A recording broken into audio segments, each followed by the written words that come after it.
This is your number one source for all things comics, movies, and pop culture. It's Geek Week with Chris and Nick.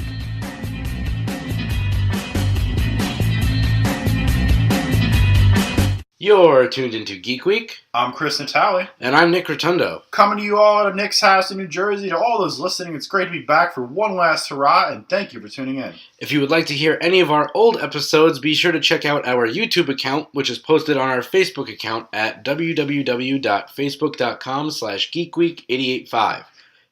And be sure to check out our Instagram account at geekweek885. So today's topic is all us, pretty much, and what we've been up to since our last episode of Geek Week on WRKC. To start off, this past Saturday, the 3rd of March, we went back to New York City for the College Radio IBS Awards. It was a great experience yet again, and we're really honored that we were nominated even after we graduated college. Which was nuts, because, I didn't even realize we were still technically eligible for doing Geek Week. Yeah, I'm glad that, I think, was it Sue that reached out to us that, we could kind of do the thing? Yeah, and submit one of our shows. And me and Nick talked, and we're like, yeah, the Joker one has to. And then we got submitted, and we were finalized. How crazy is that? One of our favorites, we submitted the Joker Christmas episode, which would be episode 12. If you guys are listening in, go check that one out as well. But, yeah, so Radio Awards-wise, I guess we could talk about the results right away. Yeah. Didn't win, but you know what? We were a finalist, and that's awesome. In the country for that particular, best talk program for that particular award. So, that's something. So, to me, that was great. We were one of the top 5 shows on the list. So, to me, that's a dream come true with 2 years in a row to have that. So, favorite moment of this weekend, being in New York. So, Chris, let's start with you. It's so tough because I, really enjoyed... I like going to Midtown Comics. It's always a pleasure to go there. If you guys ever are in that area, you should definitely check the shop out. There's 2 floors. One floor is newer issues and graphic novels and variants and things like that. And then upstairs they have action figures, statues, and pretty much all the t-shirts, any kind of merchandise you could think of upstairs. And then back issues are upstairs as well. So it's a great time, and you might feel overwhelmed, but it's it's definitely worth the experience. And I think even after the awards with dinner, I really liked that. Getting together, drinking with everyone, having a couple laughs. That was really nice. Overall, the whole experience was nice. The awards, the host was he was all right. He kind of just he told some jokes here and there, and I was like, oh man, when is this going to be when are we going to announce and stuff like that? But I guess he wanted to have some personality, so I don't really blame him. But, for me, I think my favorite moment, I think I have 2 favorite moments, is, same with you, just going to Midtown again. We went to the Times Square location. There's 3 locations. So we went to the Times Square one. That one was great. I love that place out of all 3. I think I've only been to the 2 of the 3. And the Times Square one, by far, is my favorite because of the 2 floors.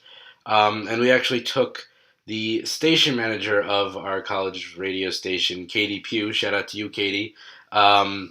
We took her to Midtown for the first time, and I just saw her eyes widen the moment she walked in, and I was she didn't know what to do with herself. Yeah. She saw this little Guardians or the Galaxy Hero Clicks thing. It was $2, and I got one for her just to because I haven't seen her in a while and everything. I just was like, oh, you know what? I haven't seen you. This is great. I'm glad to see you. This is a little gift to her kind of thing, and it was a great time. Definitely awesome. I totally love that place. And of course, that big life-sized statue of Tom Holland's Spider-Man from Spider-Man Homecoming, of course, was beautiful. Yeah. glad they replaced the Tobey Maguire suit that was in there because of the fact that the urethane webbing was ripping off. Well, yeah, and the fact that this movie, Homecoming, is the newest installment of Spider-Man, and also one of the best installments of Spider-Man. As much as I like the Tobey Maguire movies and everything, I really do like Tom Holland right now. Yeah, but by far, I think he's my favorite as of now. But and then my other favorite moment was all of the people from our radio station at college. We all got together. We went to the Triple Crown, and we had burgers and drinks, and we all hung out, and that was a great experience. I totally missed hanging out with everybody, so it was great to see everybody again. Yeah, it was like a family coming together again, and WRKC was pretty much, I know Nick's second family, and to be honest, I kind of consider him my second family as well, because we all just get along really well. We click, we understand each other. We had so many laughs and everything else, and it was just really nice. So, it was a lot of fun. We saw a bunch of different things at Midtown, especially. They were all decorated out for a specific movie that just came out, Black Panther. Yeah. So I guess that brings us to our next topic. Or actually, nope, I take that back. I am off on that. We could switch them if you want, just for right now. I think, because we're doing it all about us, we might as well stick on that page. We'll get back to Black Panther in a few moments after we kind of recap what we've been up to. So what Nick, what have you been doing? What the heck have we been up to since college? Yeah. So I moved back home, back in with my parents in Jersey. I'm a mama's boy. I'm back home with mom and dad, and I miss my parents, yeah, but I also miss the freedom of, living alone at college and everything. But, hey, no rent. I'm still working on, trying to start my career, so I'm enjoying, not having to pay rent. But I started working for a production company in Asbury Park, New Jersey, and we're doing a bunch of infomercials and reality TV shows and stuff. So it's enjoyable. I'm liking what I'm doing. I get to edit some videos here or there as well. But I'm a office production assistant, so I'm doing a bunch of different stuff for my boss. With that, I started also taking up cosplay as a big, step towards nerdism and my geekdom. I decided to nerd culture. Yeah, I decided to start up a cosplay Instagram, which is called at Casually Cosplaying. So go check that out on Instagram. Shameless plug. But my first time going out in cosplay and everything was this year. I went with actually you, Chris, and a bunch of New York Comic Con. A bunch of our friends. We went to New York Comic Con this past year. We met Kevin Conroy, who's the probably definitive voice of Batman. That was amazing. Yeah, that was insane. I met Nathan Stockman, one of my favorite artists. I actually ended up in a YouTube video for a YouTuber who was talking to Robbie Thompson and Nathan Stockman. I've met so many cool people there.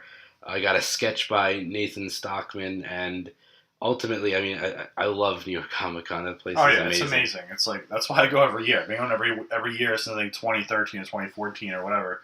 And I just love going there. That's cool. So that's another thing I've been doing is cosplay. And then I've been doing, since January 1st, I started the Road to Infinity War movie marathon. So with that, this is week 10 starting today. We're recording this on a Sunday. And, it's a movie a week. So Infinity War now comes out April 27th instead of May 4th, so the weeks might change. They might be sped up a little bit, but long story short, it's a Marvel movie a week in chronological order from when they came out. So Iron Man 1, all the movies from there on, and it leads up to Infinity War the week it comes out. So I've been doing that, and I absolutely love it. It's given me a whole newfound love for the movies all over again. And it's just cool to see them as a whole. It's cool to see how every part, each movie kind of connects to the other, and you kind of I didn't catch that before, and then you're kind of catching it now because you're watching them all together, not as they're in theaters. But yeah. Exactly. So as much as I would love to sit and watch every movie in a row, binge watch, don't get up off the couch. That's almost impossible to do now. Jobs, everything. Life itself. Having a social life, whatever that is. But I like doing the movie a week. It gives me a little bit of, it gives me, hey, I have sanity. I'm doing something, every week in a row. That's how I feel about Thursdays, because I still go to the comic book club because, my girlfriend's the president of it. Shout out to Sam. Love you. And yeah, shameless plug to my girlfriend, guys. Aww. But yeah, so I still go to that every Thursday. Me, her, and our friend Sarah go to Comics on the Green in Scranton. That's always fun. I'm gonna talk about that shortly. But yeah, definitely good to have something to look forward to once a week, especially if you're working a lot.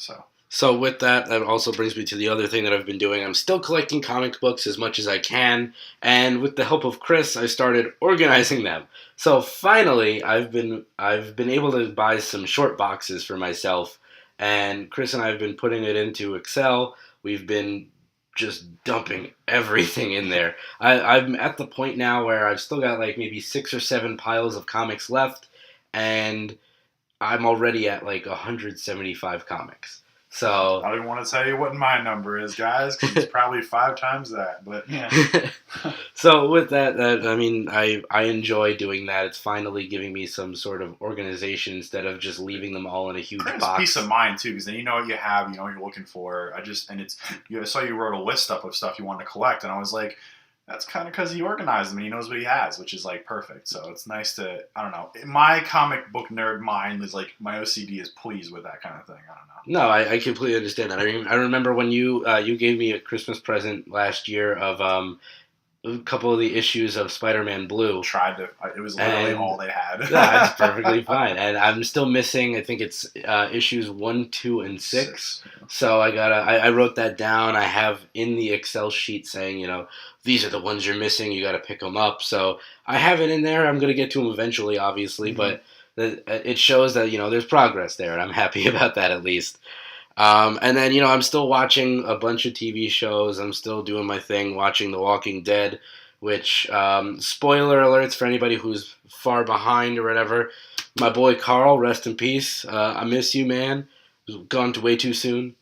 But with that, you know, I've been watching The Walking Dead. Not sure if I'm, you know, it depends on how I feel about the rest of the season, if I'm going to continue on, because they've just been killing off way too many characters to, you know, continue the story of the actual comics. So I want to see how it goes from there. But I'm watching that. I'm still watching The Flash, loving that, loving this new season with the Thinker. I don't want to know any spoilers. No spoilers. I watched like the first 3 episodes, and Nick Benny, our good friend Nick Benny, was talking to me about it, and he's like, you have to watch The Flash. It's easily one of the best seasons so far. Like, without a doubt it is. I'm excited. Yeah, I mean, the Thinker is insane. He is a great villain. I'm glad they didn't go to Speedster, I gotta say. I'm gonna make that brief comment, but I'm glad they didn't go to Speedster this time around, because it gives Flash another obstacle to overcome than just kind of doing the same thing, you know? Like, as far as, like, dealing with, like, a Speedster or someone of his own caliber. But, like, the Thinker is, like, seems like he's 10 steps ahead of Flash, even though, you know, Flash can think faster than a normal man. But, like, it's crazy because he's just his own thing. I don't know. I like it a lot. Yeah, no, so with that, I've loved that. I highly recommend that show. Still watching Comic Book Men. In fact, I was on my 2nd episode now of Comic Book Men. I actually ended up going to the premiere in Atlantic Highlands, New Jersey this past summer for a movie called Shooting Clerks, where it was about Kevin Smith's life. It was a biopic done by a bunch of Scottish friends. They're from Scotland, and they're just a gang of friends that they all decided to put a movie together about Kevin Smith because they love Kevin Smith's movies. And I met Kevin Smith there. Dream come true. Got to finally talk to him for, like, in person, face to face, shake his hand, tell him how much of an inspiration he was to me. Because, you know, Richard Linklater, one of his movies, I'm blanking on what it was his favorite movie, and that's what got him to say, I want to do, it was Slacker, Richard Linklater's Slacker. And it was Kevin Smith's favorite movie. That's what got him to say, I want to make a movie. That's awesome. Clerks, to me, was that movie for me. It was the whole reason why I wanted to become a mass communications major. That's awesome. So it was great. Unfortunately, I didn't get a picture with him because, you know, he had to go run over to go say hi to one of his friends, and one thing left to another, he ran out. It's great that you were there and you got to shake his hand, though. That's such a solid, like, to, like, meet one of you. To me, they say don't meet your heroes, but, like, you know, you met your hero and, you know, you had a great time. So awesome. Well, Kevin Smith to me is, like, completely a different, like, caliber of celebrity compared to, like, a Brad Pitt, Ben Affleck. Like, I'm sure there are people out there who could be real jerks, but, like, Kevin Smith's so down to earth. It's like he knows what it's like to be, you know, an average guy compared to, like, a you know, a person who was born famous and just continued to be famous and, you know, had everything fed to them through a silver spoon. So, I mean, to me, like, Kevin Smith realizes, you know, his fame was because of the fact that he grew up normal and then wanted to make movies and just shot up to stardom somehow. So with that, you know, it was great to meet him.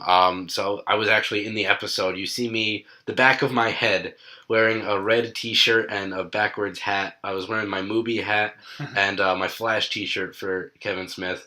And you can see the back of my head like twice in that episode of clerk of Comic Book Men, and where they interview Rosario Dawson, and they did Shooting Clerks. That was a great episode. We watched that last night too, just because I told Nick I wanted to get back into Comic Book Men again. And I was like, I want to watch an episode. And he's like, yeah, I got it here. And then we played it, and I was like, that was cool to see him in there. And it was awesome to see Rosario Dawson. It was cool to see the Shooting Clerks thing because I didn't really know much about it. So kind of seeing Kevin Smith cry, I was like, oh man, I feel for him. Like this is his dream. Like his dream is to make a movie, and the dude did it. And now they're making a movie about him making his movie. Like that was just great. I love it. So finally, the last show that I've been watching is Black Lightning. Haven't even started watching that yet. I heard good things about it. It is so good. Yeah, I'm addicted to it. Becky now. at Comics on the Green, shout out to her. She said it was a great, like a badass. He was a badass. So, I mean, I'm sure it's a great show. I don't know what episode they're on, but I haven't kept up with that. But I'll go over what I've been watching so you guys are aware that I'm not just like pushing it off. And I forget who the actor's name is. I should have looked this up beforehand, but the guy who plays Tobias Whale, that man is a beautiful villain. He knows how to pull it off. He is an amazing Tobias. I'm intrigued. So with that, Chris, what the hell have you been up to? No worries. A lot has happened. We can't say that our lives aren't uneventful because a lot's happened since college. We graduated. So I've been living in PA with my girlfriend Sam. Also rent-free as well. Shout out to her parents for that, and her parents' best friends because it's great to live rent-free for like the time you can. So I currently write comic book reviews for the Chico Comics page. So recently I just read today and reviewed it. I'm going to put the review up later for it. Is Fighting American: The Ties That Bind #1, and that's kind of about the character. He's a hero from the 1954. And it's kind of not a spoof of Captain America. He just seems like there's a lot of similarities with him and Captain America, but different origin story. Check that one out. I've reviewed Elysic Fall #1, the 12 #1 for Alterna Comics, Sinitis #1, and I've also reviewed other titles like that, such as Kick-Ass #1. Nick picked that up yesterday at Midtown Comics. John Romita Jr. and Mark Miller writing. Like Mark Miller's amazing. Love his stuff. I've also reviewed books like Paradiso #1, 2, and 3, and I have my Bearded Wonder Instagram thing going on and my Twitter. Bearded Wonder again, so as far as shameless plug goes, I'm gonna do it for myself too. So it's gonna be Chris the Bearded Wonder, all one word, for my Instagram, and for Twitter it's C_B_Wonder, and you can check those out. I post all my reviews there, so. Yeah, if you ever see me, it'll be pinned to my profile, my latest review. That's kind of how I do it. So I started working at Dick's Sporting Goods as a footwear associate a few months ago. You that's just like a job, to get a paycheck and stuff. The guys are nice over there. I don't have a problem with them at all.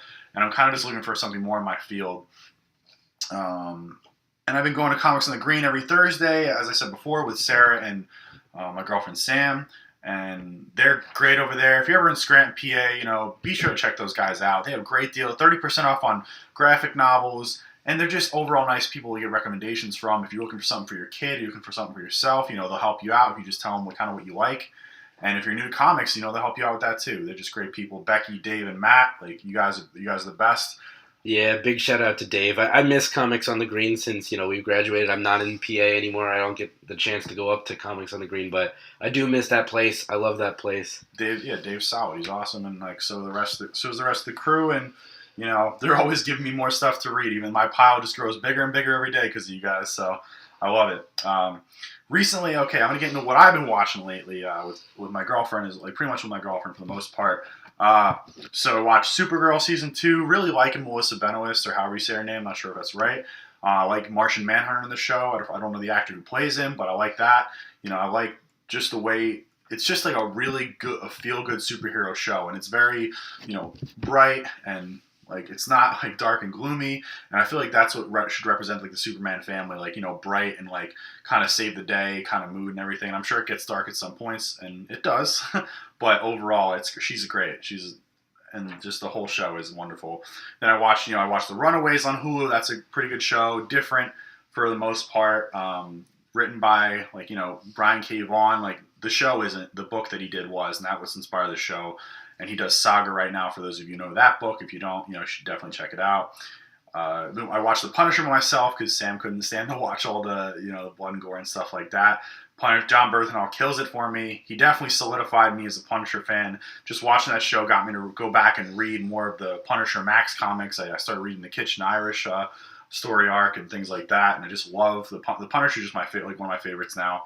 And we also watched The Gifted. That's more about like the kind of a lower tier of X-Men, underground X-Men, so if you will. And the X-Men are mentioned, not the names, but like the teams mentioned. So the Brotherhood, really good show. If you like the X-Men, definitely check that out. Totally worth it. But anyway, now that I've kind of fully caught you guys up on, well, we both caught you guys up on what we've been doing, let's now get in the comics that we've been reading lately. Nick, I'm going to let you kick this off because I just talked for a good amount of time. So what are you reading, man? So, like usual, me being my usual self, I've been reading a lot of Spider-Man. That being Peter... Blip. Yeah, no surprise there, guys. I've been really loving the Peter Parker, the Spectacular Spider-Man series by Chip Zdarsky, and I love that book because it's finally going back to basics. I won't give too much spoilers because of the fact that I know Chris only read a couple of the issues. Actually, surprise, I read the first 2 issues of that because Becky recommended it to me from Comics on the Green, and I liked it, and I was surprised that I liked it, but I like Chip Zdarsky's writing, so anyway. So with that, it's about, he's no longer a billionaire. He's back to basics. He's poor as hell. He's in his red and blues, which I love. He starts out with, the all-new Spider-Man suit with the red tapered up the entire leg, which I'm not a big fan of, and the glowing eyes and everything. But, later on, costume switches. I'll spoil that. He gets the old red and blue suit back on later on, which I love. But it's all about him and a certain character named Teresa Durand, who may or may not be his sister. They think that she is, but she's really not. And then it's a whole big story with the Tinkerer and his brother, the Mason. So definitely check that book out. That book is great. And shout out to Zap Comics here in Manalapan, New Jersey, and also Wayne, New Jersey. Those 2 big places there. I have been addicted to this next book because of Joe at Zap Comics. So shout out to Joe. He got me hooked on Invincible. I have been reading Robert Kirkman's Invincible, the trade paperback since I believe the summer or something like that. Mm-hmm. And I am hooked, man. I'm on almost volume 20, or now volume 19, volume 20. Out of volume 24, I think, is there's 24 volumes because it just ended 2 months ago, last month. It ended on Valentine's Day. Mm-hmm. So, oh man, dude, that book is so good. And Ryan Otley is an amazing artist. I love his art, and he's actually, this coming July, he's going to be taking over for The Amazing Spider-Man with Nick Spencer, and I absolutely love his art, so I can't wait to see what he's going to do for The Amazing Spider-Man. That is one book I will definitely be picking up in July, and as well as their free comic book day special that they're going to put out for it. But Invincible, definitely check that book out. It's almost a combination of Superman and Spider-Man in the sense that he's kind of a teenager, he's quippy, but he's got the powers of Superman in the sense that, super strength, super flight, and he's almost indestructible. His costume isn't, though. and he's also from outer space. But yes, completely, suits will be ripped, there is blood and gore everywhere, and you will not go probably a single issue without seeing someone's costume ripped up to shreds. I love that because it's so realistic. I still have to read volume 1. Nick lent it to me a while back, and I wanted to get into it. I wanted to just give it a shot and see how it is. But seeing how addicted he is, I'm scared that my wallet is going to be empty because of this. But well, we don't know. We never know. So there's rumors that Seth Rogen and his buddy Evan Goldberg are actually supposed to be doing a Invincible movie coming out at some point. Gosh. So I'm really excited to see that. They did Preacher, so obviously they know what they're talking about with some Image Comics stuff. So I'm very excited to see where that's going to go into play. No script written yet, nothing too big, no announcements about it. Just the fact that they were signed on to work on it, be executive producers. So I'm all for that. If they made Preacher look that good, I'm all for making Invincible on screen. Preacher's Image? I don't remember if it's Image or Vertigo. Yes. Oh, it is. I think it is Image. Okay. I could be wrong. I mean, I could be wrong too. I'm trying to like figure out what it was from, But I do know that Seth Rogen talks about how he grew up with Goldberg reading all those like indie comics places that That's sick. He read like the Green Hornet and all the Marvel and DC too. Obviously, because he made that movie with James Franco. Like, was it? No, not James Franco. I'm not saying James Franco. Oh my gosh. I don't know. I know he made the Green Hornet movie. He made the Green Hornet movie. I don't know why I said James Franco. But it was.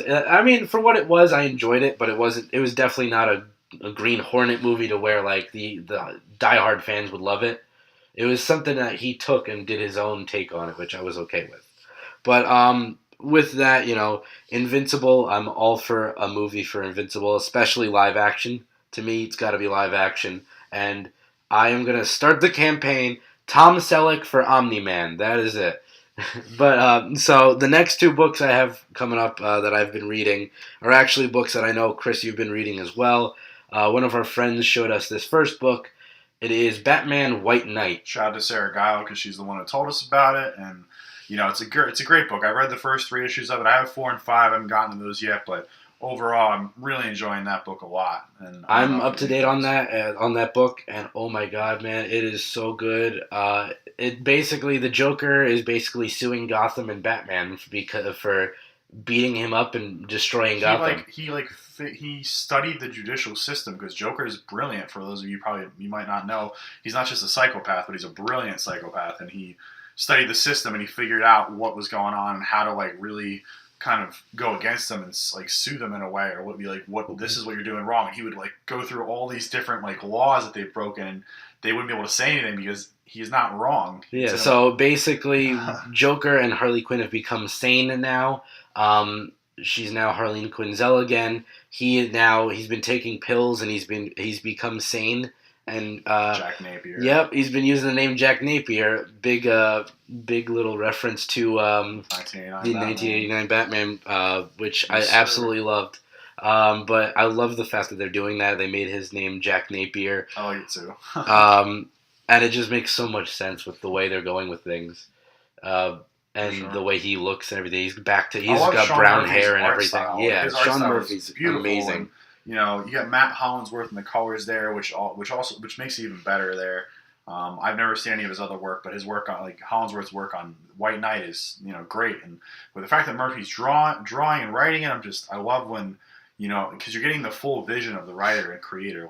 You're like seeing how they want their world portrayed, but you're also seeing how they want their characters written, and I think that's just really cool there.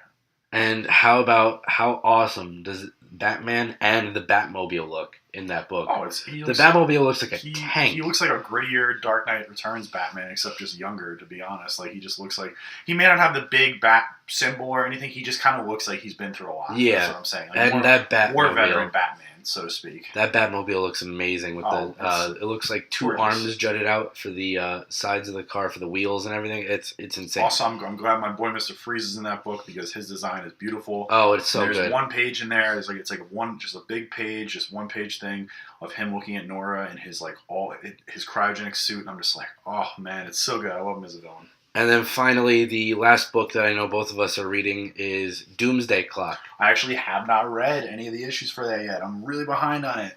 I have it, and I've just heard great things about it, but you guys will hear in a second, I've been more of on a Marvel kick, and you'll know why, and I'll explain it, but Nick's been telling me Doomsday Clock's pretty good. What else? What other thoughts can you say about it without spoiling it? I won't try to spoil much, but it's basically, it follows suit right after the Watchmen comics and right after the Button issue of Batman Flash, and how they're trying to figure out why has DC Comics been so dark, and what the hell's been going on in their world, and they realize that now this isn't a big spoiler because it was already in all the promos. Yeah. Dr. Manhattan has something to do with it, and the fact that Rorschach and everybody, they're now in the DC universe, and Rorschach is now with Batman, and they're looking at each other in the Batcave and everything.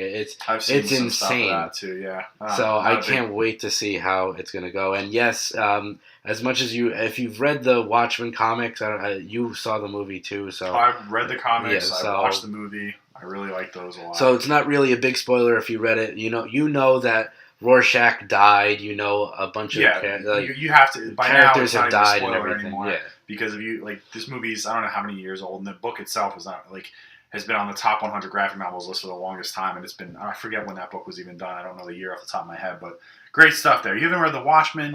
You're in for a treat. You should go check it out at your local comic book shop or anywhere you can get your hands on it. Really. So with that, this does follow, it does not reboot anything from the Watchmen book. So you're saying, well, how is Rorschach in this if, he died in the Watchmen story? Read this, you'll completely understand. It's not like, it's like, well, there's time travel or whatever it is. You'll understand exactly what it is. Jeff Johns is a solid writer too. You can't really go wrong with him either. I don't really see him on much anymore from what I know of. He does a lot of the big hitter books for DC, and this is one of their big hitters right now. And I do believe he has a very big say in the DCEU movie franchise. And the TV universe. I think he's a producer on that as well. I think he's been focusing more on he's chief creative officer, I think. I think he's been focusing on the entertainment side of it. I think that's right. Yeah. I don't know. Anyway, Jeff Johns is great. If you ever read any of his previous DC stuff, go do that. There's Aquaman, he did Flash Rebirth, Green Lantern Rebirth. He's done a lot of stuff to make these characters look really cool. And I'm not talking the newer Rebirth stuff. I'm talking about the older Rebirth, graphic novels, what he did. Teen Titans. The dude's worked on a lot of good stuff, and I don't know. I really appreciate it. One of my favorites. Going off a little tangent here, but one of my favorites by Jeff Johns is Forever Evil. Oh my gosh, dude! I love villains, and this book makes you love villains. And it's you got Luthor leading this team, and the Justice League's nowhere to be found, and the crime syndicate's there, and now the villains have to take back their. It's just oh my gosh, it's so good. Anyway, I guess I'm gonna get into unless you had any more things to say about it. All I was gonna say was the fact that I guess you've rubbed off of me since graduation. The fact that I'm not just a Spider-Man fan and a Marvel fan anymore. I've been branching out more into looking into DC and Image Comics and stuff, and I'm really appreciating comics as a whole more than all the different varieties. Not even just when I first met you, you're a big Spider-Man head, and you're just that's all you would read. But I definitely see the variety going through your collection with you. I'm like, wow, this dude is Batman White Knight, but then he has Invincible, and then he has Deadly Class, and then he has all these other ones. I'm so glad you're experiencing that variety, because there's some readers, they'll stick to what they really love, and I get that, but it's always nice to branch out every now and then. There's no harm in it. Try something new. I just think that you're helping other creators too by supporting their books and things like that as well. So it's always good to do that. Exactly. So Chris, I guess we'll transition over to you. What the hell have you been reading? Oh man, what have I been reading? All right. What haven't you been reading? I mean, I try to read as much as I can. I wish I had more time. More than 24 hours in a day. So recently, I've been on a Marvel kick. Usually, I lean more towards DC. If you couldn't tell from the conversation before about Forever Evil and things like that, I'm more of a DC guy. But to be honest, Marvel, I'm starting to gain a soft spot for because I've been reading Thanos, Donny Cates. He came in at issue number 13. And my God, it's been so good. This is the origin of the Cosmic Ghost Rider. And if you're wondering who the Cosmic Ghost Rider is, look up pictures on Google and then just look into it for yourself because it's so worth it. Not even that. Go pick up the freaking book at the comic shop. Go do it because it's just worth it. That's easily one of my favorite books of for Marvel right now. I've been reading also Doctor Strange Animation. That's also Donny Cates because he's just great at what he does. And that's there's Mephisto in there and the Doctor Strange kind of reboots Las Vegas with his magic or whatever, and he opens the door to Mephisto, and now anyone who's committing any kind of sin is just burning alive, and Mephisto has a freaking hotel casino thing in the middle of Las Vegas, and it's insane. I told Nick to go check this out. I didn't spoil anything. That's pretty much all. That's all in the basic description of it. But I told Nick to check this out. He has the comic, and I convinced him otherwise. I must have told him a million times because I don't shut up. But anyway, I read Doctor Strange number 386. That also came out. This is the Damnation tie-in to this book. Also really good. The ending. Whew, I don't even want to give that away because it's just I was like, wow, all right, he's going this way. I gotta say, I was never a big fan of Doctor Strange, like, as a character. I saw the movie and I did enjoy it, but Donny Cates definitely convinced me otherwise to love this character. I'm wearing a Doctor Strange shirt right now, and I just love this guy now. And I recently went back. I'm like, all right, Damnation was really good, and so was the tie-in. Let me go back and catch up on the first issue that Donny Cates jumped on, which is number 381, and then I read 382, 383, 384, and then 385, and I just. His last issue is going to be on number 390. I'm kind of sad because I just got into his Doctor Strange, and I'm like, but I'm okay with it because Mark Waid's going to be taking over Doctor Strange, and he's done a lot of great stuff. Kingdom Come, this book Irredeemable. If you haven't read Irredeemable, it is a different kind of superhero title. It is something else. I freaking love that book. It's so different, and I just love everything about it. But yeah, I have also been into. My friend Sarah recommended Spirits of Vengeance. This is like the new one, and there's a team of like Ghost Rider, Blade. There's his name's Hellstrom, and then Satana, and they're a whole team, and they're just different. They're supernatural and everything else, and it's so cool. I love Ghost Rider. He's awesome. He's just so different. Another character I recently got into, which I never thought I would ever be into in my entire life. I might have liked him when I was a kid, but I wasn't this crazy about him until now. Is Venom, and like. When I told Nick this, his eyes must have went wide because I don't think he ever expected me to like Venom. But I think my mind blew. I think so too. And we definitely rubbed off on each other. Oh yeah, totally did. Because I remember him recommending me this a while ago, and I just never checked it out. So thanks to David Comics in the Green, he suggested, because I was like, I want to get into Venom because like he showed off this awesome Venom statue, and I was like, I want to just read a book with him. He showed me this new Legacy Lethal Protector series, and I read the first issue. It's only 4 issues, art by Mark Bagley. Can't go wrong. His Venom, his Spider-Man, brilliant. And I just loved it. It was a 4-issue new series for Legacy, and it was like Mark Bagley's last last story with Venom or whatever. Maybe I'm saying that wrong, but it was just kind of a nod to his other series, his older series, Venom Lethal Protector from back then. And I read those 6 issues of Lethal Protector, the older ones, and I love kind of comparing the old to the new, and I just had a bigger appreciation for Venom. So now I'm really excited to read more with Venom, and I got another thing, thanks to David Comics in the Green, I'm going to say that more times as you can count, because Dave's great, is I got this Birth of Venom Spider-Man. It's all his first appearances and the black suit and things like that, and it's all in one graphic novel, and I have it, and I'm so excited to read it, because it's just, I love reading old comics now. It's just cool to see where everything has come to the modern age of comics, and I just love reading the older ones, because it kind of they give you a lot more story and stuff, and it was more text heavy, but it was very good. I don't know. I liked it. I liked Lethal Protector a lot. I went out and got the second issue at Dave's because they had, out of the 6 issues, the second one was the only one they had there. And Matt's like, yeah, this is what we got. Do you want it? I was like, yeah, I want it. Mark Bagley cover, beautiful. I just can't get over it, man. Yeah, he's one of my favorite artists for Spider-Man, hands down. If I want to commission a Venom in my house, I'm going to ask Bagley if I ever see him at a con. Yeah, he's the guy. He's the definitive, to me at least, ultimate Spider-Man artist. His ultimate art that he did for the Ultimate Spider-Man That's series. What got me to Spider-Man back in the day. That's what I loved. I loved the whole idea of just him back in school as a high schooler, teenager, dealing with problems and everything. And that's why I loved Nathan Stockman. It brought me back to that feeling because the Spidey series that he released with Robbie Thompson in 2016 was a 12-part series. It was a mini-series, and it was all about him just being back in high school again in modern times now. But Bagley, one of the best, and I have to agree with you. I love looking back at old comics as well because Chris has looked at a lot of my list. I absolutely love certain artists for Spider-Man in particular. McFarlane has been a huge inspiration for me. I love those huge eyes and the web wings. Spider-Man looks awesome. And of course, the John Romita Jr. is probably what I grew up on the most besides Bagley. Mm-hmm. So, for me though, seeing the 90s Spider-Man with the giant eyes and everything, that was Lethal Protector too. If you look back at the old Lethal Protector books that Bagley did, it was done by Bagley and McFarlane. Oh, okay.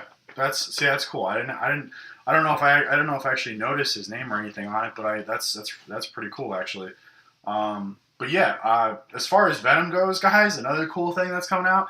Even though Donny Cates is done with Doctor Strange, he is on Venom for their new, Marvel's another one that reboots. I think Becky told me Comics of the Green. This is like their 8th reboot since 2012 or something like that. Yeah, I could be wrong, but I think that's what she told me.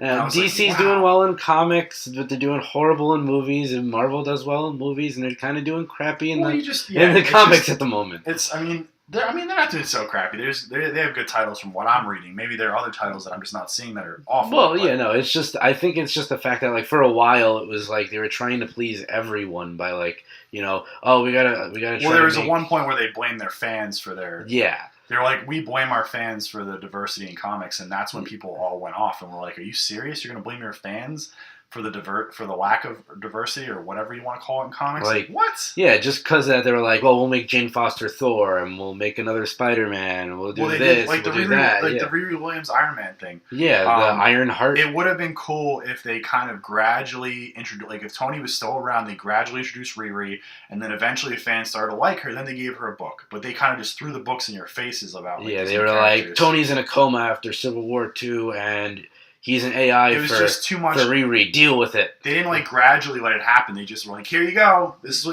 we're giving this to you, right at your face." So I guess that's what happened. But anyway, Venom. Going back to my original thing, because we love to get off on tangents here, and we love talking about this stuff. It's just what we do.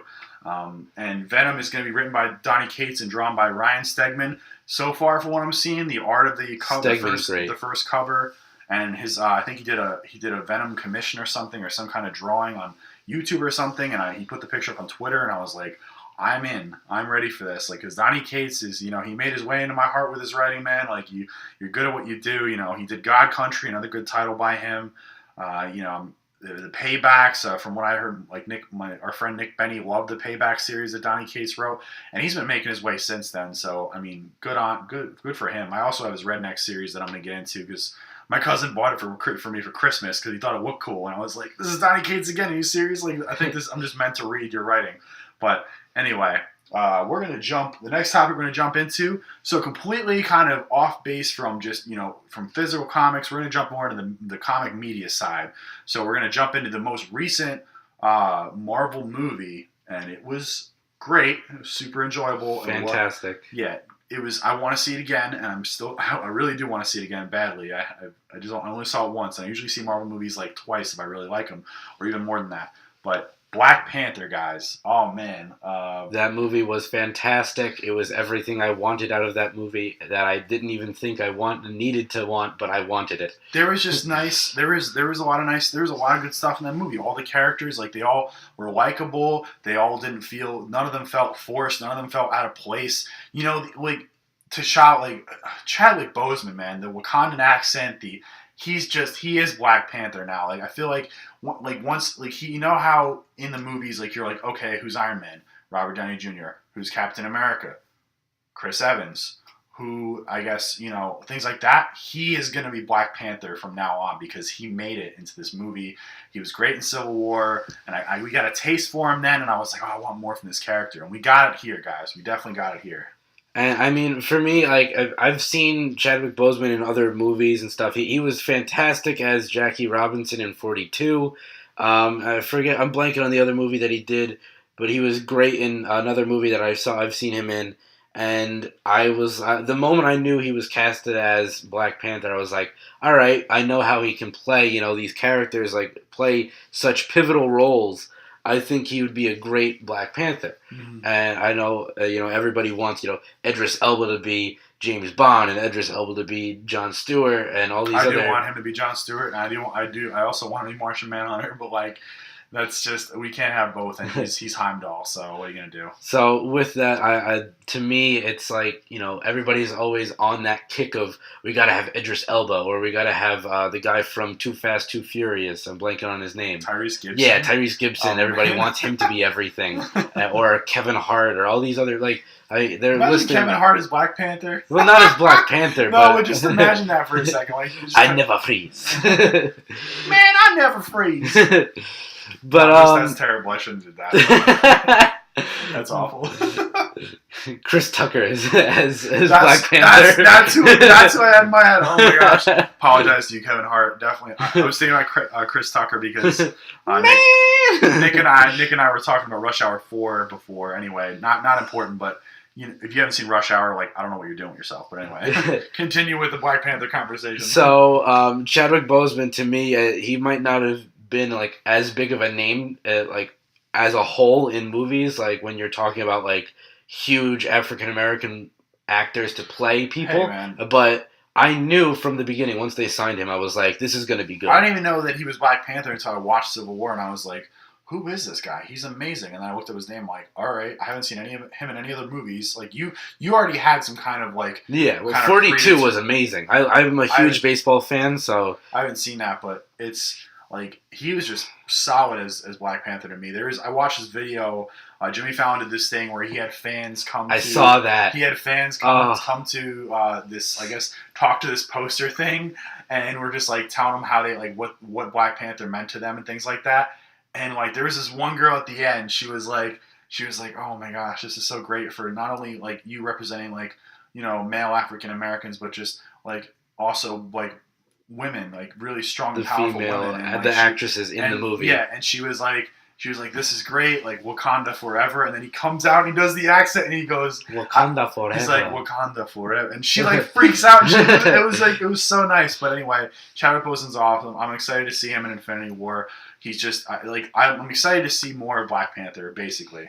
Me as well. I absolutely loved that movie. I thought, Claw was used not as much. Ulysses Claw, played by Andy Serkis. Andy Serkis, who also you might know him as Schmeagol Gollum from The Lord of the Rings, or Caesar from Planet of the Apes. But oh my God, man, he played Claw fantastically. Well, he's a great We wanted more from Claw. Here's I'm gonna say I love Black Panther, but guys, listen, I didn't like how, and if you haven't seen it yet, spoilers, spoiler alert, just skip ahead or something, or pause it and then kind of go ahead, whatever. Claw dies in the movie, and so does Killmonger at the end, and we don't know if they're actually dead. David the Comic Shop made a good point. He said Claw, Killmonger, and Manape, for those of you who don't know who M'Baku is, that's technically he's going to be Manape. We don't know if that's going to happen or not. Played by Winston Duke. Yeah, he was awesome. Anyway, those are Black Panther's 3 main villains in one movie, and they killed 2 of them off. That's the only thing I'm worried about. Dave is like, oh, maybe they'll bring them back because they have Wakanda technology. Maybe they can do it. Who knows? And I kind of would like to see them back because I like Claw and I like Killmonger, and they were great, and I didn't want them to go away. I absolutely loved Michael B. Jordan's Eric Killmonger. He was probably he almost stole the show from T'Challa in my mind, because both of those characters to me were just so great, and the whole fact that he takes off his shirt and he's like, I've killed in United States, Iraq, Afghanistan, and he takes off his shirt and you just see his entire torso, his arms, his torso, his back. And they're all the kills and it's every kill that he's made. Which is why they probably call him Killmonger. Yeah. He's insane. So he's like, just so I could kill you. And his whole story is crazy, and he's not just some crazy loon coming back to Wakanda. The dude pretty sure the dude went to MIT and got a degree. So the dude is smart too. He's just a great villain. I'm not going to say anything more about him because I don't want to spoil it for those of you who haven't seen it. But it probably kind of already did, but whatever. I don't care. I'm just going to keep blabbing on. Solid actor in Michael B. Jordan for Killmonger for sure. He actually came out and said that the inspiration for his Eric Killmonger, he said he took from the Joker played by Heath Ledger. See, that's pretty cool, and I can kind of see some similarities here and there for that. I can kind of dig it. I absolutely love his portrayal. I want to see it again. You're killing me, Nick. I want to see it again. So with that, we also have other great actresses and actors. We had Lupita Nyong'o. I'm so bad at pronouncing these names. That's fine. Don't understand. But she played Nakia, who's the ex-girlfriend of T'Challa. Then, spoilers, they kind of get back together. I just wish it was Storm, but that's just me. Yeah, I mean, my girlfriend's a big fan of the X-Men. She also said the same thing about Storm. She wants to see them together, but we don't know when that's going to happen. Well, if you read the Black Panther comics or look up more about Black Panther, you'll know Nakia technically isn't always a good person. I'll just leave it as that. That's true. She does become kind of a villain at some point, so it could take that role. With that, we also have Denai Guerrero, who plays Okoye, who's the general of the Dora Milaje. Dora Milaje or Dora Milaje. And she's also, if you're a big Walking Dead fan, she plays Michonne on The Walking Dead. Michonne is a badass. Oh my god. She in general is a badass. I know from just like a few scenes I've seen on YouTube, like she's a badass. So I was glad to see her in the role of Okoye. She in general is a badass. I absolutely loved her version of Okoye, and there's rumors that she, as well as Black Panther's little sister, Shuri, are both going to be in Infinity War. So I'm definitely excited to see them again. That'll be cool to see more of them, yeah. So I guess we'll move right over to Letitia Wright, who plays Shuri. That is T'Challa's sister, and she's also the main technological person. She was great. She was great in this movie, and she was the comic relief. Like, she was great. Her bond with T'Challa was like something to really appreciate and admire.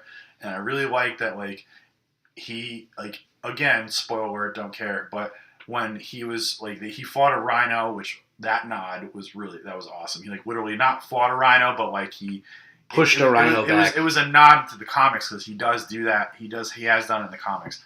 So it's a nice nod there. Different circumstances, but yeah. But anyway, she's fighting, I guess, Killmonger, and she has these really cool Panther gauntlet things on, and he's about to, like, deliver, like, this, you think she's gonna die, and you're like, oh no, and then T'Challa, like, hits the ground with all these guys around him, it blows up, he runs, and he like, tackles Killmonger, and then, she actually helps him beat Killmonger, which is what I really like about their bond. Like, it wasn't just, she wasn't a damsel in distress, she was fighting for her life, and that was that. She was fighting back. And Same with Nakia. I like this. Yeah, Nakia as well. I like this a lot about these new women in these, like, not these new kind of women in these movies, superhero movies, is that they're not being categorized as damsels in distress anymore. Like, I like that. And even, I'm not sure, I can't account for all the other women who've also done good jobs with this or not got this role, but I'm just saying, like, this movie was awesome for, like, females and males. Like, it just really did a good job of balancing strong, independent characters. Like, so with that brings us to another character. Since you talked about the Rhino, W'Kabi, played by Daniel Kaluuya.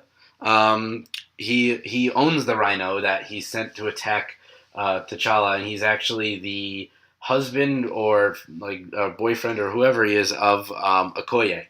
He's also in Get Out too. Yeah. Oh yeah, I forgot he was in Get Out. Yeah, he was in Get Out. Good movie as well. So yeah, that was great. Winston Duke's M'Baku, the man-ape, was fantastic. He had some great lines that were vegetarians. He had a great joke in there, and I was like, that's cool. Like, I don't mind, like, humor here and there, tastefully done, so it was nice. I liked it. Sterling K. Brown was Killmonger's dad, Njobu, Mm-hmm. and if you're a big fan of, TV shows on, 247...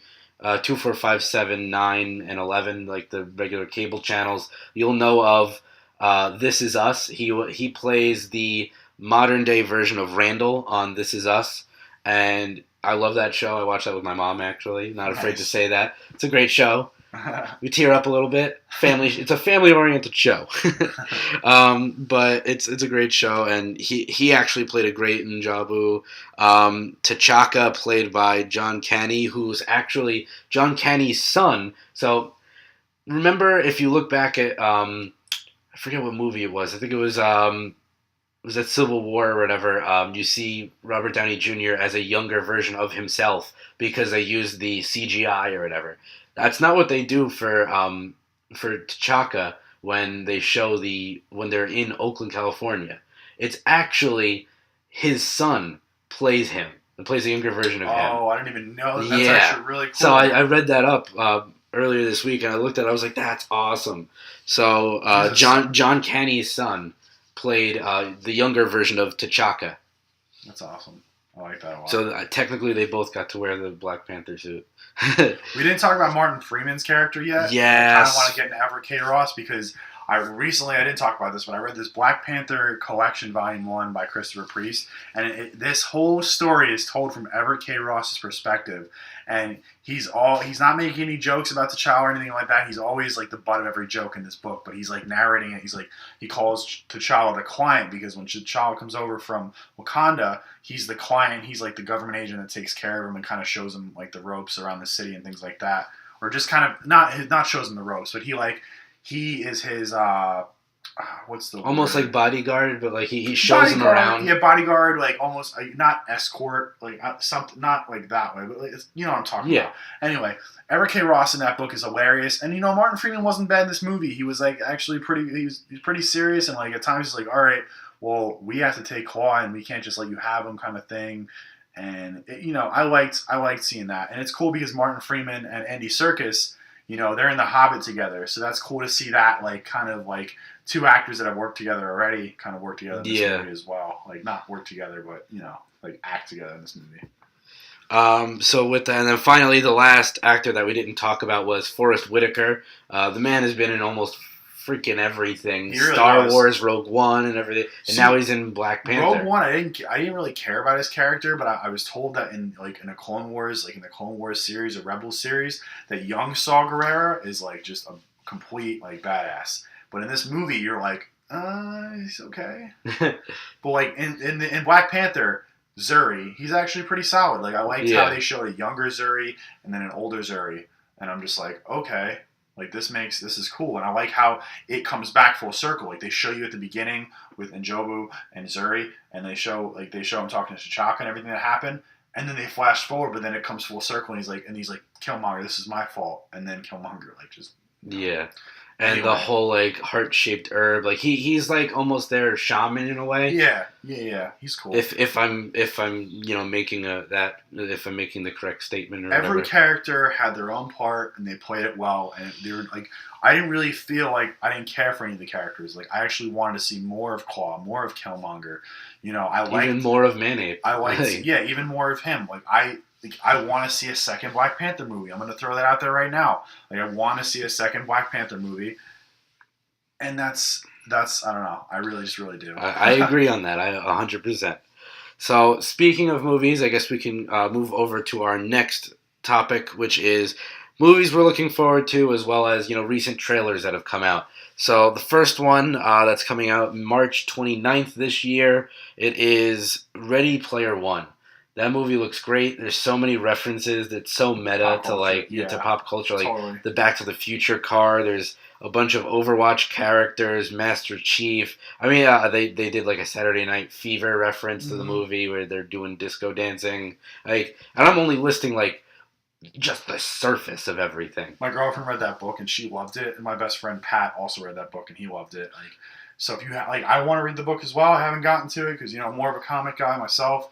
But like I heard great things about it. So if you're really interested in this movie, you like the trailer, definitely check the book out first because obviously it'll be inspired by that, and you'll probably get more of the story in the book for the most part. But still check them both out if you want. Not only that, but also the main character is played by the same guy who's playing Cyclops in their most recent X-Men movies. Oh yeah, he was in Apocalypse. Apocalypse. Yeah. That's cool. I didn't know that. I remember seeing his face. I didn't think it was the same actor. That's awesome. Oh boy. So the next one we're going to get into, oh man, I'm excited because I've been reading Donny Cates' Thanos, and I'm just excited to see this guy on screen doing work. Like, being the mad titan that he is. Anyway, Infinity War. So that is it actually changed the date of when it's supposed to come out. It's supposed to come out, I think, May 5th. 4th, okay, close enough. But now they pushed it. They made it come a week early, so they pushed it up to the 27th, I think. And that is kind of cool, and I'm excited. But at the same time, I was like, I kind of wish they would have stuck to it because I realized that it messes up your whole movie schedule that you're doing. And I'm like, yeah, well, this stinks. Now you're gonna have to try watch to 2 movies for 1 week or whatever at the end. It's not awful to watch 2 movies in 1 week, but I'm just saying it kind of messes that up and. I mean, I was like, I'm okay with that, I guess, if everything's done, and they took the time to really build the story and everything. If they think they can release a week early, like I believe in it. I just, I got to see it from my own eyes, and I want it to be good.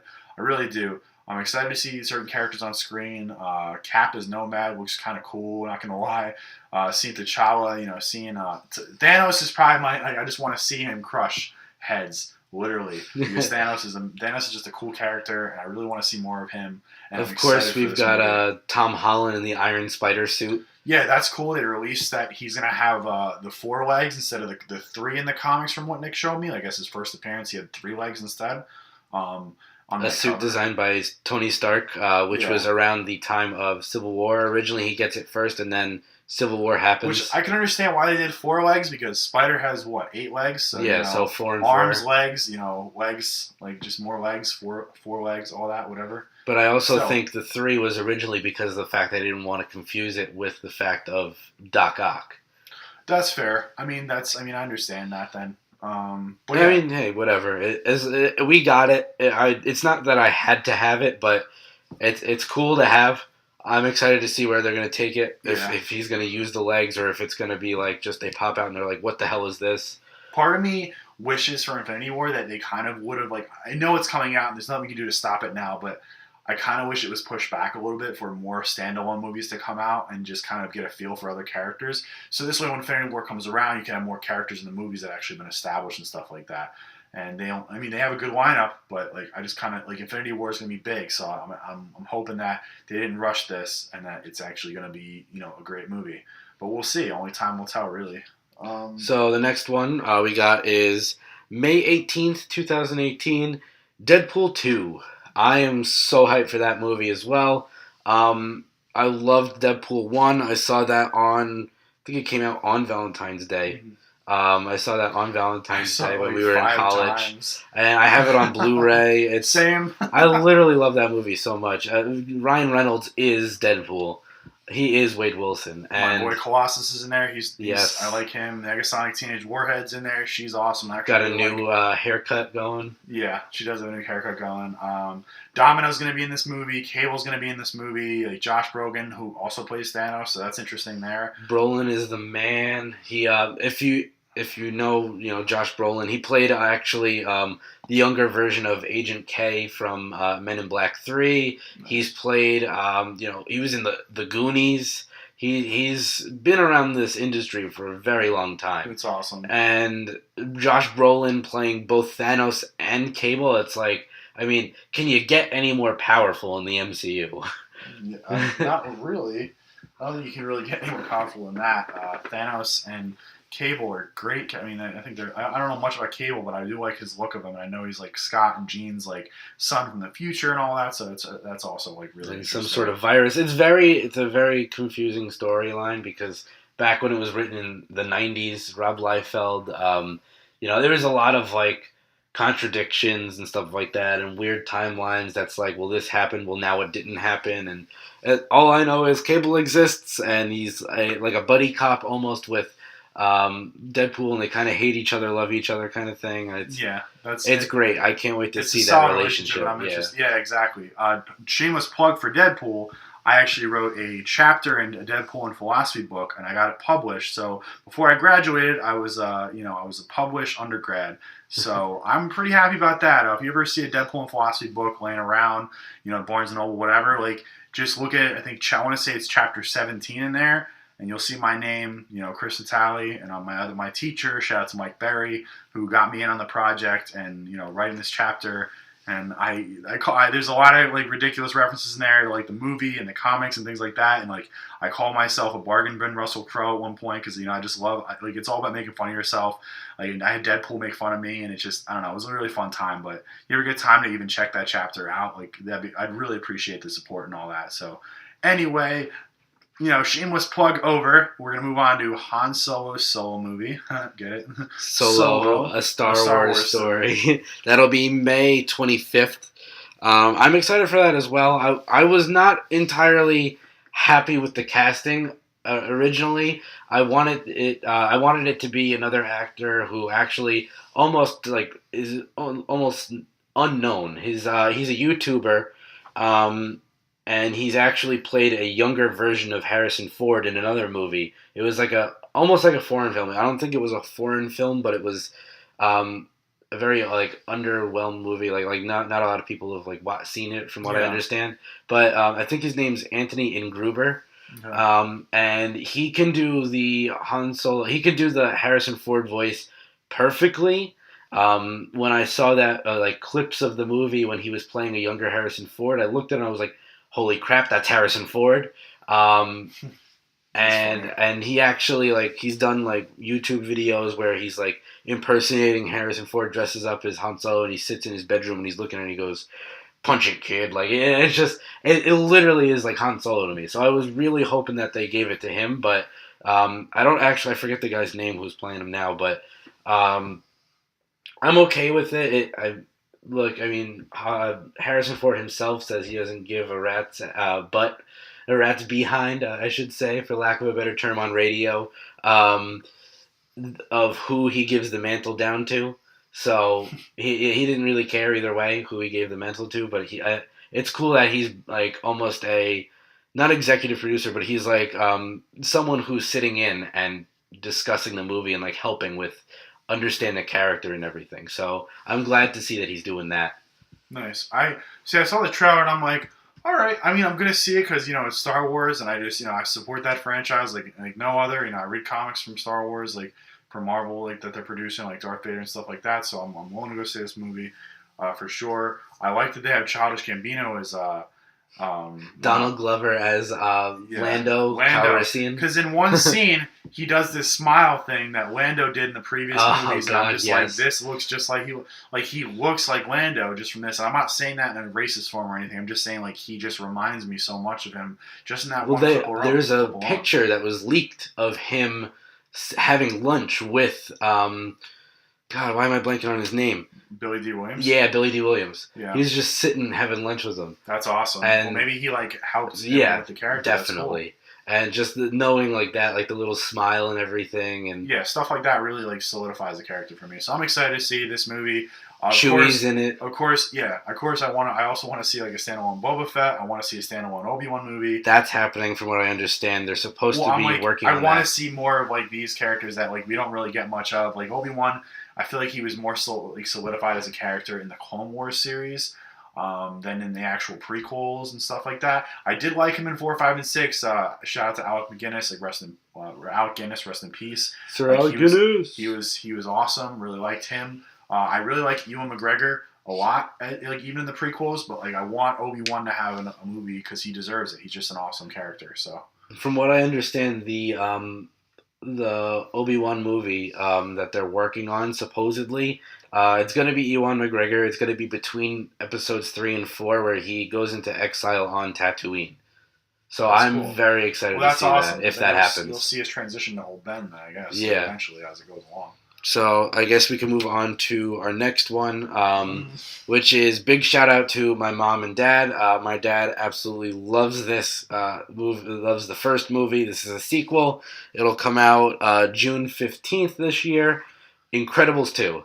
I'm excited because they took the time to really put this one out. They didn't, Incredibles is like they're the Fantastic Four, like technically, like, the best Fantastic Four movie out there so far. Yeah, because the first two with what's her name, Jessica Alba, and Chris Evans is Human Torch, which is weird because he's Captain America now, and those are I as much as I say I didn't the second movie was the first movie with like Doctor Doom and all that, that was enjoyable. I've watched it a couple times over, and I just really I just really enjoy it. But like I do, like Incredibles are just awesome because they're just their own thing, and it's such a solid movie. You get a lot of laughs out of it, and it's good for kids, good for adults. And I didn't see the trailer for Incredibles 2 because I don't want to spoil anything for myself. I don't even want to know what the storyline's about. I want to go in completely surprised, and I want to walk out of there completely surprised, and completely in shock, with how this movie's going to turn out. So I will say this: I watched the trailer. I'm okay with how they're going with it. It's different. It's a different take. I won't go into too detail because I don't have too much detail. I don't want to spoil it for you. Thanks, but sir. Everybody's back in it. I'm excited to see where it's going to go. But yeah, I mean, to me, Incredibles 2, I kind of wished I will say it follows right after Incredibles 1. I figured as much. With the Underminer and everything. They actually like mention the Underminer. The Underminer. But in a way, I read like rumors of what options were online on like Reddit and everything. Yeah. And I'm one of those guys who does conspiracies of movie theories, stuff like that. I would have loved to see the Incredibles have to face one of their own, where it's the Incredibles grown up now. Both Bob and Helen Parr, the Mr. and Mrs. Incredible, they're now like middle-aged, and Violet's now almost like an adult kind of. She's like in college or just graduated out of college. Dash is in high school or like in between, like kind of like that summer before either college or whatever, like kind of like around that age. And obviously Jack's kind of a kid, maybe around Dash's age from the first movie. And I wanted to see, from what I read online, either Dash or Jack because of their powers, like either Jack because of his powers he becomes evil, or or Dash, he just has such an ego that he wants to be the best Incredible, so he just becomes a villain, and then they have to like fight Dash. Crazy. I think that was the big one that I read. That's crazy. That would have been amazing. Because it was it would have to be like a whole story, like Disney. I could totally see Disney writing a story of like about how family means everything, and you can't be bad, and blah blah blah kind of thing. And it's a family movie, so I totally think Disney could have pulled that off. But I can see why they wanted to go with right after the first one. I'm excited for it. Incredibles, like they've given you a good amount of time to wait for this movie, so I'm like really looking forward to it. I'm hoping it's good. So the next one we're going to talk about, Ant-Man and the Wasp. I watched this trailer twice because I saw it in theaters. Absolutely amazing. Yeah, it looks great. I love the first Ant-Man. I like the fact that Scott Lang is Ant-Man and it's not Hank Pym. Oh my god, Hank Pym. Even though he's played by Michael Douglas, who's also a great actor. Yes. I like that they went with like an older Hank Pym. And he said, me and my friend, our friend Nick Benny, were talking about it, and he's in the first Ant-Man film. Hank Pym, like older Hank Pym, says never trust a Stark, and that is something like that. Just like it just says something about the character and their, I guess, differences between Pym and Stark, like that whole thing. But really excited for this. Evangeline Lilly looks great as the Wasp. Yes. This It comes out July 6th, by the way. It just looks like a lot of fun. It looks like a lot of kids are going to enjoy it. It looks like even adults will enjoy it. I don't know who the villain is. I kind of paused it to see Ghost. Okay. Well, I didn't. In the comics, originally, it's a male, and he works for this company who does something. He works for like this company that does like I don't want to say hacking, but it was like something to do with like kind of like that. But a lot of technological things, and the company didn't want him to leave, so they hired a girl to be his girlfriend or whatever without him knowing. So he thinks that she's in love with him, and then they kill her or something, and he goes nuts, ends up taking his work and injecting himself with the technology force himself more into the work, and he becomes Ghost. He's able to like control technology and everything. That's really cool. As far as I remember. I think I saw the suit in this because I was pausing to look for it because I know they made her Ghost a female in this movie. Though. That's cool though. I don't mind as long as the characters is written well, and I'm like I want the villain to be menacing, and I want them to like kind of shake up Ant-Man and the Wasp's world a little bit. I want to see where this goes. I really want to see the Ghost's origin story in this as well. Oh, for sure, yeah. But yeah, looking forward to that movie. The next one's gonna be a big topic. Oh yeah. October 5th this year is something that I don't know if anybody really asked for it to an extent, let alone wanted it this way, but it's iffy. I'm gonna give it a shot as of now. The Venom movie. Tom Hardy as Eddie Brock, to me, great casting. Should it have happened in 2018? No. Should it have happened right after Homecoming and right after Infinity War? No. Why is this? Because of Sony. Sony loves trying to make money off of things because they don't necessarily own every single right to Spider-Man now, and it pisses me off because they're just really trying to screw Marvel over with whatever they can because they know they got screwed by Marvel by giving the rights back over to them for Spider-Man. Marvel made like a solid movie for Spider-Man though. Like that's And Sony made money off of that. So I just, to me, Sony I don't wasn't get doing why. anything with their Amazing Spider-Man franchise, that kicked the bucket. Yeah, so I just don't get why Sony says, like, all right, Marvel, you take control, but we still get money off of you, so just deal with that. Like, I get, like, you want to make as much money by yourself as possible, but to me, like, you can't have a Venom movie without Peter Parker having the symbiote suit first. Otherwise, Venom rips his powers from him. Like, exactly. He pretty much copycats his powers from him, and like that's Venom's whole thing. Like, and that's why Venom looks the way he does. With the giant spider on his chest. Unless you're going for the ultimate version where he doesn't have a spider on his chest, it's just a big black goo. But still, I mean, it's got the spider eyes or whatever. So how do you explain that? Yeah. How do you explain him shooting webs or tendrils from his fingers and swinging and climbing walls like Spider-Man? To me, like, that just. It's gonna drive me insane. But I mean, the teaser trailer, I saw no suit whatsoever except it in the little chamber. And I get, we just finished the movie, we're just starting post production. It was a teaser, and but they know fans know what the suit looks like, so they're like, we're not gonna show it right away. We're just gonna here's a little something. Maybe you'll be interested in seeing this movie. Kind of thing. It just looked like an action movie starring Tom Hardy to me. Yeah, but to me, if you don't have even an ounce of the black suit on him, like making it look like he is Venom, then why even show the teaser trailer yet? To me, like, I would have waited. I mean, everyone feels different about this trailer. I mean, I'm excited to see an actual regular trailer for it eventually. The teaser, I can understand why some people are upset about it, and I get it. I mean, they showed the goo in the container, that's what you want to call it. They showed the symbiote in the container. They showed stuff here and there about him going kind of crazy, but nothing really that. I mean, you just know it's Venom because of the ending where it shows Venom with the eyes and the black on the black screen. Like, that's how you know it's Venom. And obviously the container, but that's at the end is what makes you think, oh, Venom, okay, interesting, kind of .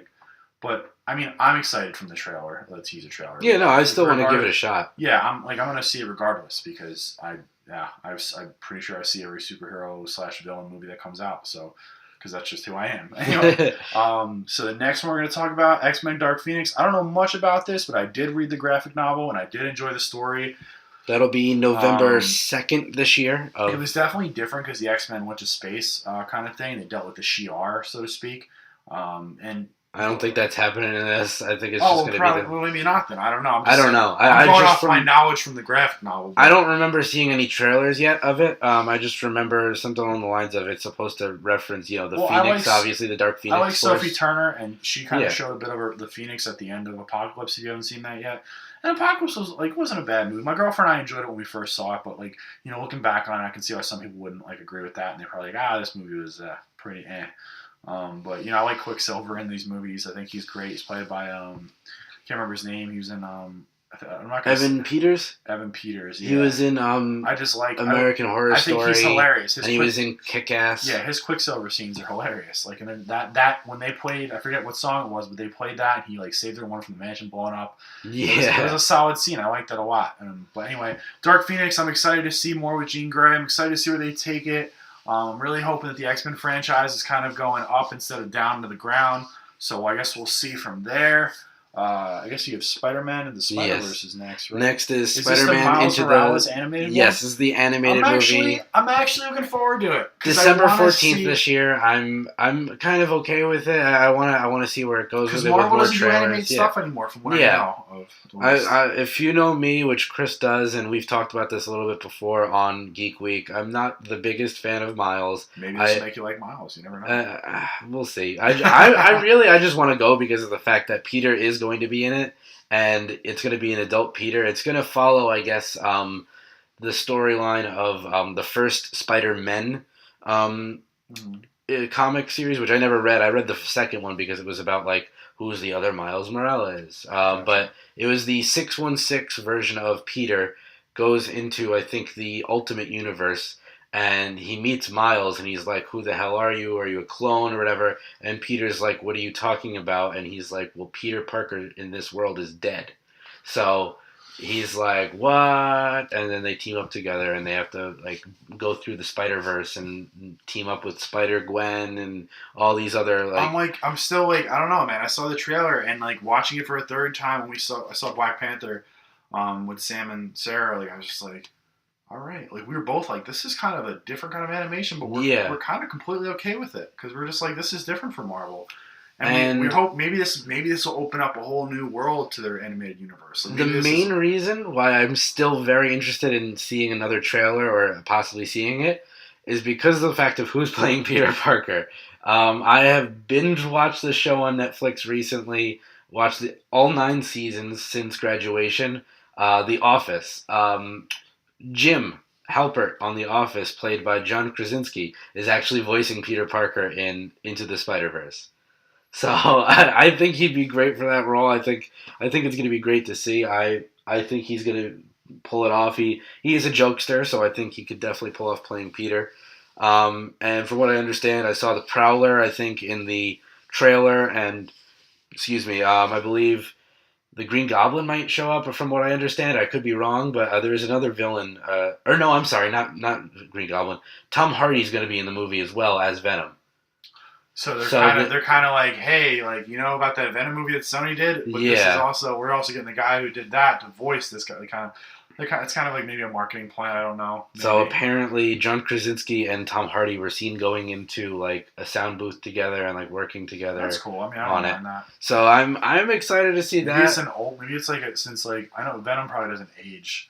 But, like, I feel like if it's an older Peter Parker, you think it's going to be an older Venom? Like, in a sense? Maybe not. Like, maybe. But Amy Pascal has been driving me up a wall with the whole, Tom Hardy's Venom movie is technically part of the MCU. Oh, no, it's not. Yes, it is. No, it's not. Yes, it is. Make up your mind and have Kevin Feige tell me what it is.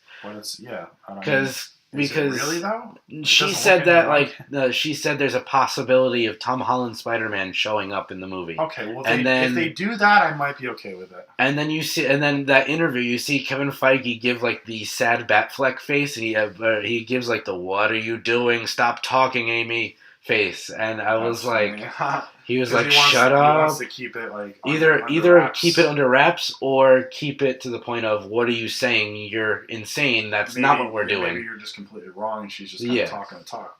Because she doesn't have a filter. All she does is just blab. Amy Pascal. I'm not afraid to admit that I am not the biggest Sony supporter. I'm so glad Marvel picked Spider-Man back up. Because after everything that happened, don't get me wrong, I enjoyed every single Spider-Man movie that came out, besides probably Spider-Man 3. I enjoyed it for what it was, but I look back and I go, holy crud, that was a horrible movie.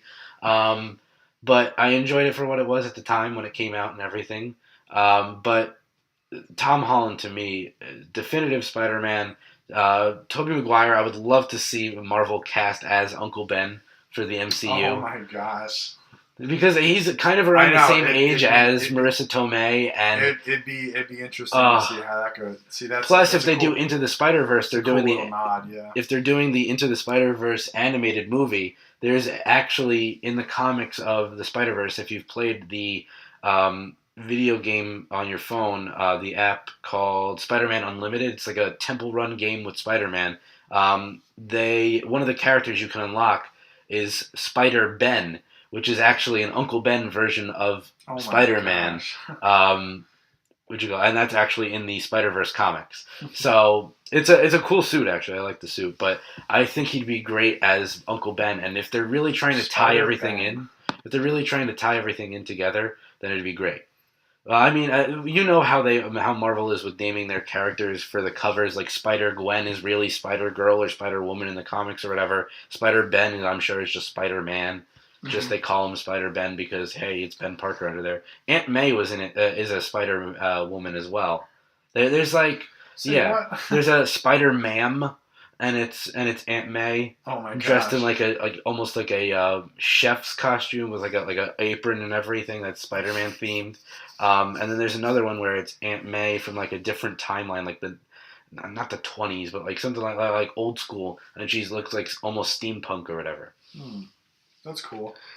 So with that next one, I guess we're gonna dive more into our this one's gonna dive into more of the DC side. I'm getting out of Marvel finally. Because literally, I think most of these have been Marvel, and I'm pretty most of them have been Marvel because obviously Marvel and Star Wars too. So that's Marvel has taken over the movie franchising. So that's really Aquaman, all it is. I am Aqua Bro. I am super excited to see this only because DC is giving us plenty of time between Justice League and this movie coming out in December. Yeah, because December 21st. By the way, you could literally watch the movies that have come out for DC probably twice or three times before this movie comes out and just be ready for it, which is cool.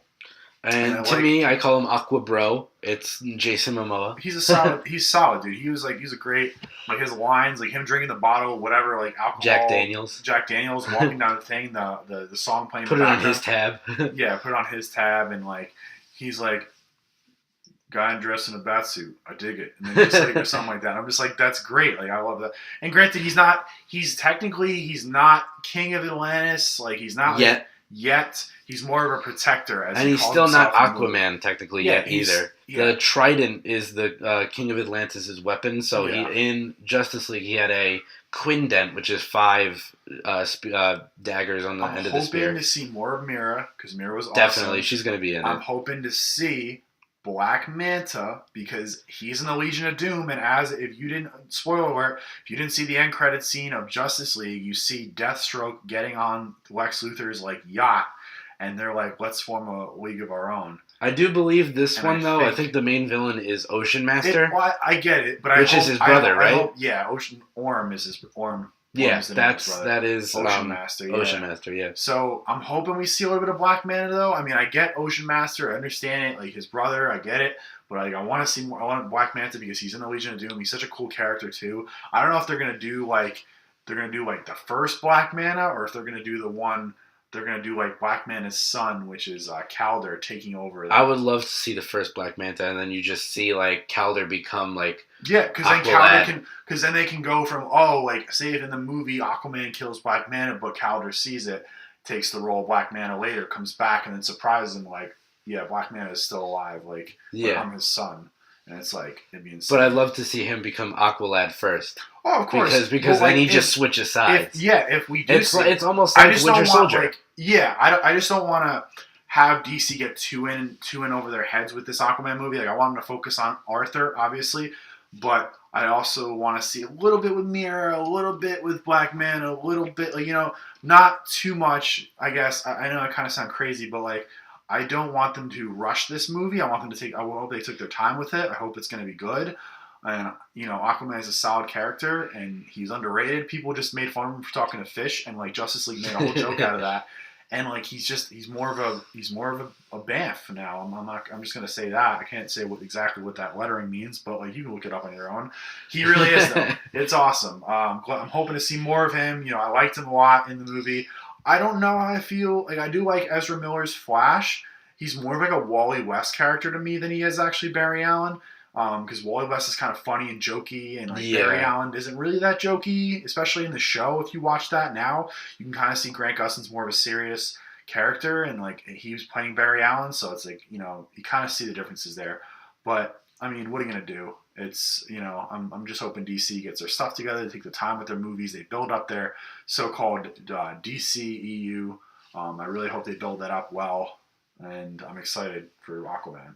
Do you have any thoughts to add, Nick? Anything at all? I think Jason Momoa is a great actor. I don't really watch Game of Thrones myself, so I can't. But apparently, I know of Khal Drogo. I know he was great as that role, and he's going to be. They're going to be rebooting The Crow, which they're going to be using the Brandon Lee version, which is Bruce Lee's son, who died filming The Crow. Oh wow. He actually died on set. I don't know if you know that story. So basically, Brandon Lee is Bruce Lee's son. He was playing Eric Draven, who's the Crow in that movie.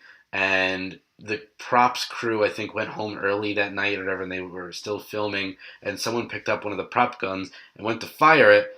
And I guess they didn't take the pin out or something. And the bullet hit Brandon Lee and killed him. So yeah. What? Yeah, it was an accident. It was completely an accident. It was But just you still killed a man. Yeah, I know. So it's a complete shame. That's terrible. It's such a shame. But that was his last movie that he did, and to me, I felt like that was a great Crow movie. The sequel wasn't very good. I never saw it. I mean, I didn't really get it. I never really knew about the Crow, but I knew you talked to me about him before. I didn't enjoy the sequel as much, but because the Crow is basically like it can be anyone. It doesn't have to be Eric Draven. So the sequel is basically it's another person becomes the Crow because in the comics that happens too. Okay. So basically when you die or whatever, there's like something that happens or whatever in the Crow, and basically a real crow is on your shoulder or whatever. That's basically your lifeline. Oh. So you're indestructible as long as the Crow is still alive. So in the movie, like they hurt the Crow and they stab Eric Draven, and he looks and he sees blood or whatever, or he gets shot or whatever it was, and they're like, "Oh, he can be hurt now," and he's like, "Oh no, that's bad. I'm bleeding." So, for lack of a better term, I think it's a rated R movie. Go check it out though. But basically, they're rebooting the Eric Draven version, and Jason Momoa is supposedly playing Eric Draven. So, and the Crow plays a guitar in it. It's nuts. So, and I know Jason Momoa plays guitar and bass and everything. That's really cool. The only problem is that he's going to have to shave his beard for the role, and I know he loves his beard so much. So, beard's solid. But so with that, I think he's a great actor. I think he definitely is a great Aquaman. But I just feel like he's such a he uses surfer lingo and everything, so that's why everybody calls him Aqua Bro. It's cool because he's showing that Aquaman's character is going to progress. Yeah. Or progress, I should say.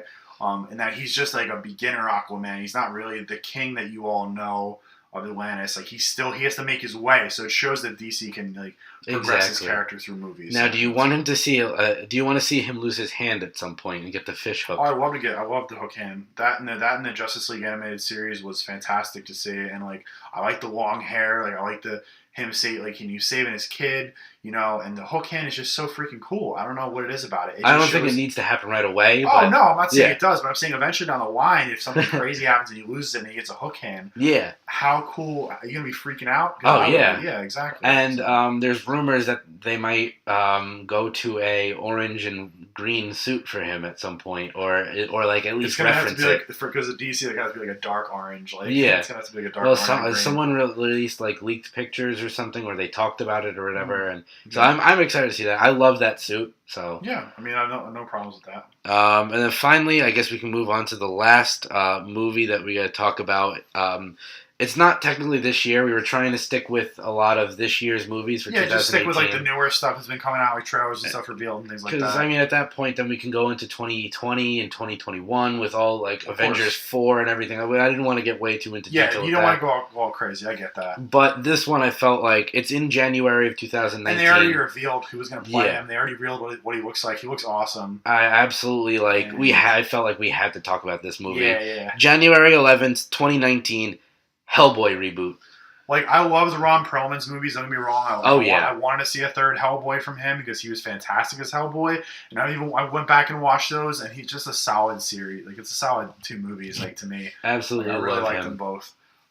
He's great in Sons of Anarchy. He's great as Hellboy. He's great as Slade in Teen Titans as the voice. I forgot about that. Oh my god. He's literally the best Slade because there's one. If you ever watch an episode of this, Teen Titans was not a kid series. It was got really. It was dark, really young fast. adults. Robin had PTSD, and he would just imagine he was seeing Slade, and it would just you'd hear Ron Perlman be like, "I'm the voice that keeps you up at night," and then you hear his voice. I'm like, "Oh my gosh, it's so creepy." But he plays a great great Deathstroke in that cartoon, and overall I love Ron Perlman. He was in the Punisher fan film that Thomas Jane made after the movie and everything else and he was in that as the store clerk, and he was in a wheelchair, and I'm just what, Ron Perlman just gonna show up out of nowhere? I watched the fan film again because I just love it.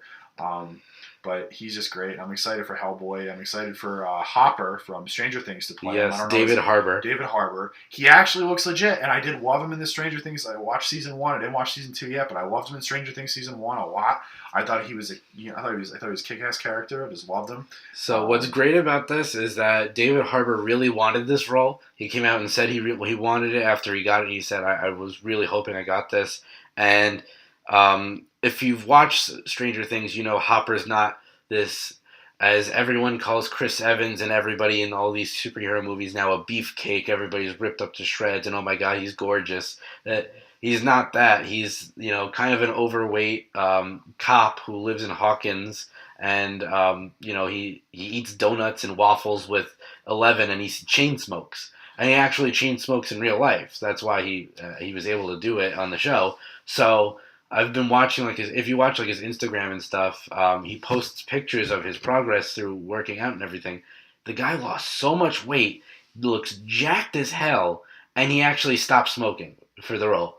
That's awesome. Or I don't know if he, like, is, like, I think That's he, like, really cool. stopped smoking as much or whatever.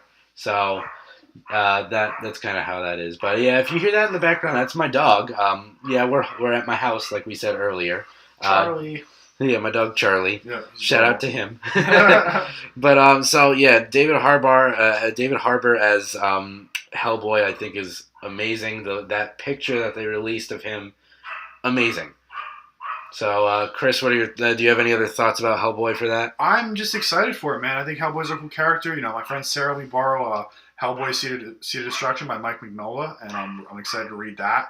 And like get kind of pumped up for the movie because I did like the first 2 movies, so it's gonna be different to see another movie with him. I wonder who they're gonna cast for. I can't remember his name off the top of my head. He's like the kind of the fish dude. Yeah, I can't remember his name. Abe. Abe Sapien. I can't Sapien. wait to see they cast as him. I'm excited to see all these characters and things like that. I'm excited to see like Hellboy's villains. I'm kind of excited for this new reboot of Hellboy because it's been a while since they did the second one, and I'm just ready for it. I do like David Harbour, and I like Hopper in the Stranger Things series, so I'm all for it. And I hope he kills it, and I think he is. So, just saying all that, that's going to conclude, our thing. So this podcast of ours, so to speak. So thank you all for joining us. This has been Geek Week with Chris and Nick. Once again, if you would like to hear any of our old episodes, be sure to check out our YouTube account, which is posted on our Facebook account at www.facebook.com/geekweek885. Be sure to like us on there, subscribe to our channel, and share with all of your friends and family, anybody that you think is going to be, interested in these movies that we talked about, interested in what the heck we're doing with our lives. And be sure to check out our Instagram account at geekweek885.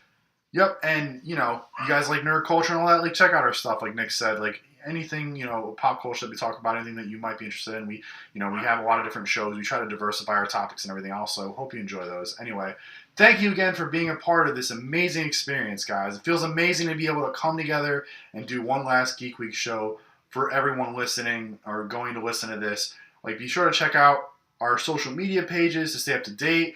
So Nick's is at Casually Cosplaying. I'm at Chris the Bearded Wonder, all one word there. And I'm also at Twitter, C_B_Wonder, and that's where I post my comic reviews, so check those out. And, kind of just stay up to date with both of us in our post-graduation adventures kind of thing, So that's going to be fun. Until then, I'm Chris Natali. And I'm Nick Rotundo, signing off from Geek Week one last time. That was Geek Week with Chris and Nick.